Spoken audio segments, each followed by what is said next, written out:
సున్నం చెరువులో అధ్యక్ష పాపం అక్కడ వాళ్ళ ఇళ్ళు కూలగొడుతుంటే నేను అక్కడ ఒక బిడ్డ ఒక కూలి బిడ్డ ఆయన చెప్తున్న మాటలు విని నేను ఈ పాట రాసుకున్నాను అధ్యక్ష. పల్లె నుంచి పట్నానికి బతుకొచ్చిన మా అయ్య కూలినాలి చేసుకుంట కూడబెట్టిన పైసతో కండలు కంకరగా మార్చి సెమట నెసిమిటిగా పూసి 20 ఏళ్ల కిందనే ఇగురంగా గట్టి నిల్లు కండ్ల ముందే కూర్చినది కాంగిరేసు సర్కారు కనికరమన్నది లేని కరకురాతి గుండె తీరు. అధ్యక్ష పొయ్యి మీది బువ్వకుండ తీసేదాకా ఆగలేదు అధ్యక్ష. నేను చెప్తున్నది సమాజం చూసింది అధ్యక్ష, కల్పిత కథ కాదు అధ్యక్ష, ప్రజల కన్నీటికి అక్షరాల రూపం అధ్యక్ష. ఇది పొయ్యి మీది బువ్వకుండ తీసేదాకా ఆగలేదు, పోరగాండ్ల పుస్తకాలు తెచ్చుకోనియలేదు, దేవునర్ర గూటిలోని దీపం మలిపేసినారు, అయ్యవ్వల ఫోట్వగూడ దుమ్ములగలిపేసినారు, బట్టల సందుగను కూడా మట్టిలగలిపేసినారు, గోడు నేర్చిన గని గోడలు పొడి చేసినారు, కాంగిరేసు కోటేస్తే మొదటికే మోసం వచ్చే.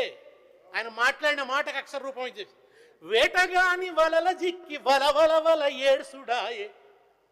ఇది నేను వాళ్ళ కన్నీరు ఆ వీడియోలు వింటూ వాళ్ళ బాధని సానుభూతితోని రాసుకున్నటువంటి అధ్యక్ష ఇవాళ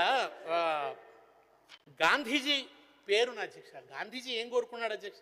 అంత్యోదయ సిద్ధాంత ప్రకారం ప్రభుత్వం తీసుకునే ఏ నిర్ణయమైనా సమాజంలో చిట్ట చివరి వరుసలో ఉన్న పేదవాడికి మేలు చేసేదిగా ఉండాలి అని గాంధీజీ కోరుకున్నారు అధ్యక్ష. నేను మీకు ఒక మంత్రాన్ని ఇస్తాను, మీరేదైనా పని తలపెట్టినప్పుడు మీకు తెలిసిన అత్యంత పేదవాడి ముఖాన్ని గుర్తు తెచ్చుకోండి, మీరు చేయబోయే పని ఆ పేదవాడికి ఏ రకంగా ఉపయోగపడుతుందా అని మిమ్మల్ని మీరు ప్రశ్నించుకోండి అని గాంధీ గారు చెప్పారు అధ్యక్ష. బ్యూటిఫికేషన్ కోసం ఇండ్లు కూలగొడుతున్నారు అధ్యక్ష, బ్యూటిఫికేషన్. మరి ఒకవైపు ఏమో ఆ నదీ తీరంలో కట్టడాలు ఉండొద్దంటారు, కట్టడాలు ఉండడం వల్ల కాలుష్యం అంటారు, కట్టడాలు ఉండడం వల్ల ఎకలాజికల్ ఇంబ్యాలెన్స్ అంటారు, మళ్ళీ అక్కడనే నైట్ లైఫ్ వస్తుంది, హోటళ్ళు వస్తాయి. ఈ నైట్ లైఫ్ ఏందో, ఈ నైట్ బజార్లు ఏమిటో, ఇది ఏ రకమైనటువంటి సంస్కృతికి దారితీస్తుందో వారి విజ్ఞతకే నేను వదిలేస్తున్నాను అధ్యక్ష. గాంధీజీ గారి దృష్టిలో దేశం అంటే మట్టి కాదు, దేశం అంటే మనుషులు, మనుషుల ప్రాథమిక అవసరాలైన గూడును కాదని స్మారకాలకు ప్రాధాన్యత ఇవ్వడం గాంధేయవాదం అనిపించుకోదు అధ్యక్ష. నేను ముఖ్యంగా కల్చరల్ మినిస్టర్ గారిని కోరుతున్నాను అధ్యక్ష, గాంధీ గారి స్మారకాలు విగ్రహాలు ఏమైనా కానీ వచ్చాయని అధ్యక్ష, ఇంత చరిత్ర కలిగినటువంటి కాంగ్రెస్ పార్టీ గాంధీ వారసత్వ పార్టీగా చెప్పుకుంటారు. గాంధీ వర్క్స్ అధ్యక్ష, ఇంగ్లీష్లో ఉన్నాయి గాంధీ వర్క్స్, ఇప్పటివరకు తెలుగు చేసిన వాళ్ళు లేరు అధ్యక్ష. గొప్ప సాహిత్యం ఉంది అధ్యక్ష, గాంధీ రాసింది 1000 పేజీల సాహిత్యం ఉంది, దాన్ని ఇవాటి వరకు తెలుగులోకి తీసుకొచ్చిన వాళ్ళు లేరు. అటువంటి గొప్ప పని చేస్తే గాంధీ స్ఫూర్తి ఎక్కువగా ప్రజల్లోకి ప్రవహిస్తుంది అధ్యక్ష, ఆ పని చేయాలని చెప్పి నేను వారిని కోరుకుంటున్నాను అధ్యక్ష. ఇక మూసి పునరుద్యోగం కోసం తెస్తామంటున్న 2.5 టీఎంసీల నీరు ఎక్కడి నుంచి తెస్తున్నారో చెప్పకుండానే కాళేశ్వరం ప్రాధాన్యతను వారే చాటిన అధ్యక్ష. అవి కాళేశ్వరం నీళ్లే కదా అధ్యక్ష, గోదావరి నీళ్లే కదా, కూలేశ్వరం అన్నారు కదా, మరి మూసీ కోసం తెస్తామంటున్న 2.5 టీఎంసీల నీరు ఎక్కడిది అధ్యక్ష? ఆకాశం నుంచి ఊడిపడుతుందా? ఆ ఇన్ఫ్రాస్ట్రక్చర్ వాడుకోకుండా, మల్లన్న సాగర్ లేకుండా గాలిలో తేలైతే నీళ్లు రావు కదా అధ్యక్ష. ఎట్లా అనుసంధానం చేస్తారు? గండిపేటకు కావచ్చు, మిగతా వాటికి కావచ్చు. కాళేశ్వరం ప్రాముఖ్యతను దాచిపెట్టి గవర్నర్ గారి చేత అబద్ధాలు చెప్పిస్తారు అధ్యక్ష. మల్లన్న సాగర్ అనే పేరు రానియలేదు అధ్యక్ష. దాంట్లో గోదావరి నీళ్లను వాడుకుంటూ, ఆ ఇన్ఫ్రాస్ట్రక్చర్ వాడుకుంటూ కాళేశ్వరం పేరెత్తడానికి ఎందుకు భయం? మూసీ పునరుజ్జీవనం కోసం గోదావరి నీళ్ళంతా తెస్తామంటున్నారు, మల్లన్న సాగర్ అని పేరు రాయడానికి ఎందుకు మనసు రాదు? కుప్పకూలిపోయిందని మీరు ప్రచారం చేసిన కాళేశ్వరం జలాలతోనే కదా ఈ అనుసంధానం. మల్లన్న సాగర్ నీరు కావాలి కానీ పేరొద్దు అధ్యక్ష. అక్కడ కూడా కేసీఆర్ గారు ఎంత విజ్ఞతతో అంటే అధ్యక్ష, శ్రామిక కులాల దేవుడు అధ్యక్ష మల్లన్న, ఆ మల్లన్న పేరు పెట్టిండు మల్లన్న సాగర్ అని. శ్రామిక కులాల దేవత కొండపోచమ్మ సాగర్ అని పేరు పెట్టిండు అధ్యక్ష. ఇకపోతే వ్యవసాయానికి వ్యవసాయ శాఖ మంత్రి గారు ఉన్నారు, 26,000 కోట్లను అంకెలు చూపారు. అందులో 9,000 కోట్ల రైతు భరోసా బకాయిలో ఉన్నాయి అధ్యక్ష. నికరంగా వచ్చేది 15,000 కోట్లు. రివైజ్డ్ ఎస్టిమేట్స్ వచ్చేసరికి ఇంకో 2,000 కోట్లు తగ్గిపోతాయా మరి ఏమిటో చూడాలి. అందులో జీతాలు పోతే రైతులకు మిగిలేదే ఉంది అధ్యక్ష, మీరు ఇచ్చిందే ఉంది. 2025 వానాకాలం రైతు భరోసా కింద 8,744 కోట్లు ఇచ్చామన్నారు.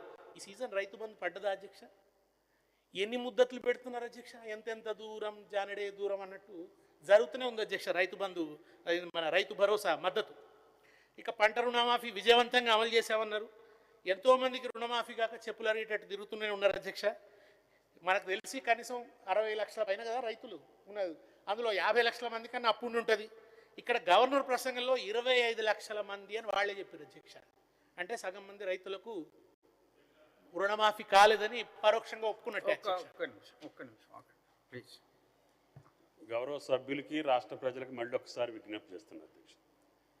తెలంగాణ ప్రభుత్వం పంట రుణాలు అంటే 2-3 రకాలు ఉంటాయి అధ్యక్ష. పంట రుణాలు ఉంటాయి, దీర్ఘకాలిక రుణాలు ఉంటాయి, కమర్షియల్ లోన్స్ ఉంటాయి, నాన్ అగ్రికల్చర్ లోన్స్ కూడా ఉంటాయి. మేము 2 లక్షల రూపు అప్పు ఉన్నటువంటి రైతుల యొక్క రుణం అంతా కూడా మాఫీ చేస్తామని చెప్పాము. 2 లక్షల లోపు ఉన్నటువంటి రైతాంగం యొక్క అప్పు అంతా తీరుస్తామని రాష్ట్ర ప్రభుత్వం ఇచ్చింది.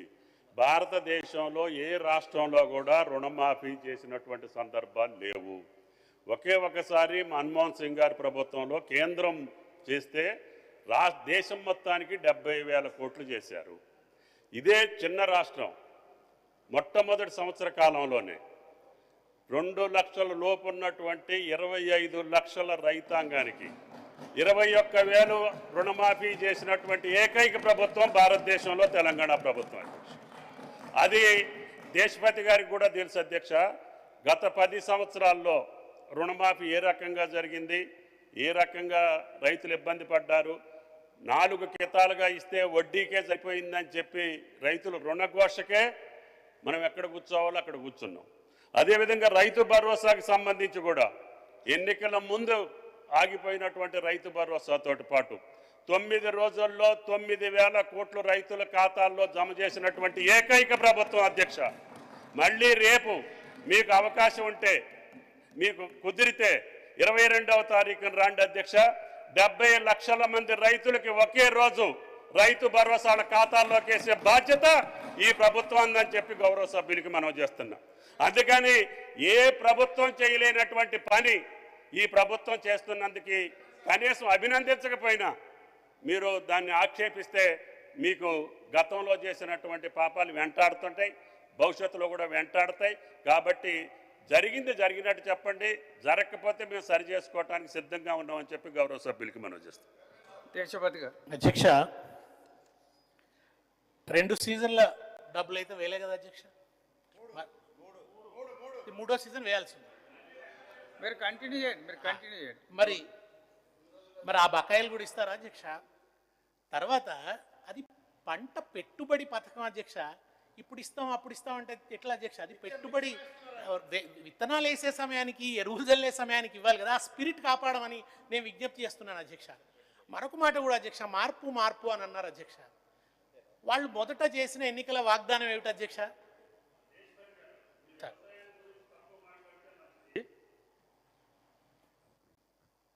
18 నుంచి డేట్స్ చూసుకోండి.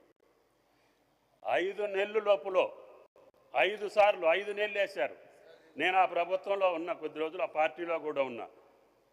ఆ నాయకుడు చేసినటువంటి పథకంలో రూపకల్పనలో నేను కూడా భాగస్వామిని.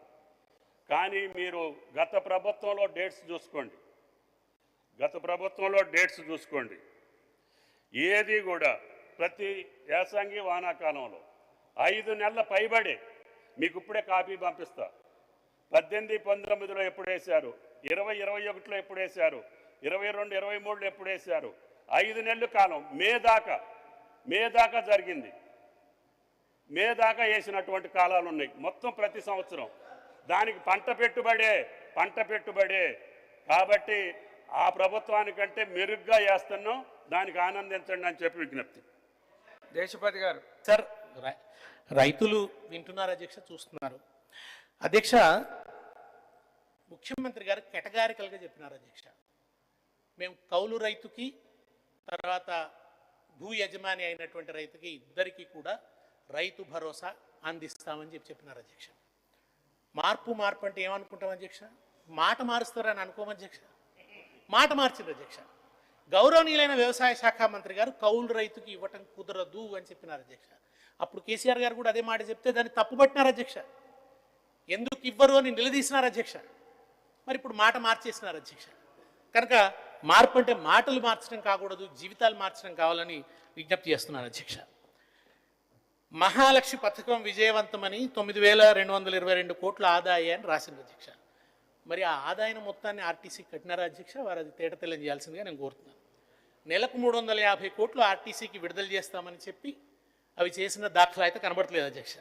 ఆర్టీసీకి ఇవ్వాల్సిన 2,800 కోట్ల బకాయిల సంగతి ఏమిటి? సంస్థ దివాలా తీస్తుంటే ఉద్యోగుల విలీనం ఆపేస్తే కడుపు పండిన కార్మికులు రోడ్డు మీదకి వస్తున్నారు అధ్యక్ష. ఇవాళ అంటే గవర్నర్ ప్రసంగం ఎట్లుందంటే అధ్యక్ష, ఊపర్ షేర్వాణి అందరు పరిశాని అన్నట్టు. కంక్లూడ్ చేయండి.